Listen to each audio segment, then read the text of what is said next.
Bonjour! Aujourd'hui, dans cette vidéo, des trouvailles du canidé. Je sais pas combien, il va falloir que je regarde avant de la mettre, parce que j'ai déjà appelé une vidéo je sais plus combien pour les trouvailles du canidé, donc je peux pas le refaire. J'ai trouvé quelques trucs intéressants. Donc, je vais commencer par ça ici.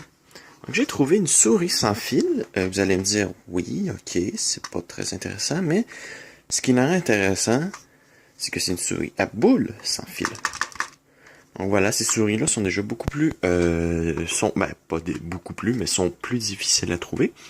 C'est un modèle assez récent, début 2000, vers la fin des souris à boule, justement. C'est pas le récepteur officiel qui va avec, celui qui vient avec est plus carré. Lui, il doit dater de 2002-2003 à peu près. Voilà, si j'en trouve un plus vieux, je vais le prendre. Donc voilà, ça c'est pour cette souris. Je l'ai testée, elle fonctionne, donc voilà, zéro problème. Et la boule se déplace très bien, il n'y a pas de saut, aucun problème. Ensuite, j'ai trouvé ça ici. Hop, je vais la mettre là. Il s'agit d'un ordinateur portatif. En gros, c'est plus un agenda électronique, mais il y a un langage de programmation dedans. J'ai le livre. Manuel de programmation, c'est du CPL, je crois, ou un truc du genre. Ça vient avec les disquettes 5 pouces et une disquette 3 pouces et demi pour le programme. La disquette 3 pouces n'est pas là, elle est dans un ordinateur. Il va falloir que j'en fasse des copies et que je les mette sur Win3X. Donc, avec ça, j'ai le manuel de programmation, le manuel pour le petit bidule que j'ai eu avec. Vous voyez, ça là, ça se branche dedans et on peut brancher là, ça sur l'ordinateur en port série. Et j'ai le guide d'utilisation.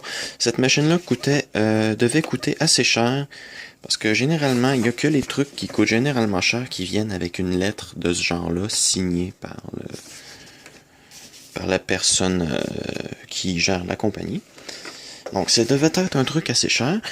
Le machin, c'est un processeur 16 bits. C'est un NEC V30 de basse consommation. Donc, yes, un 8086 en fait. C'est 16 bits parce que le 8086 est un processeur 16 bits. Même le 8088 est un processeur 16 bits. C'est juste qu'il communique en 8 bits avec la mémoire. Multitâche. J'ai pas pu trop le tester ça parce que le câble flexible de l'écran est brisé. Donc, il va falloir que j'en commande un sur eBay que j'essaie de le réparer. Et il y a un système audio dedans, oui. Vous pouvez enregistrer votre voix et la rejouer.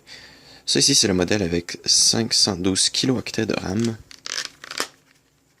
Et on a ici les deux expansions pour mettre des expansions, comme par exemple plus de mémoire. Et des programmes même. Donc voilà. Ça, c'était une autre belle petite trouvaille. Il va falloir que j'enlève ça ici. Mais avant, il faut que je le démonte au complet. Que j'achète de la colle pour coller les morceaux ici parce qu'ils ont été brisés. Que je change le câble. Et ça va faire un beau petit projet pour cet été. Et le clou du spectacle. Quand j'ai vu cette mallette-là au début, je m'étais dit, oh, c'est un rasoir ou c'est une calculatrice des années 70. Ennuyante en fait avec un écran VFD. Quand j'ai vu le logo Hewlett Packard dessus, je me suis dit oh c'est intéressant. Donc attendez 2 secondes. Voilà, donc quand j'ai vu ça, je me suis dit il me la faut absolument.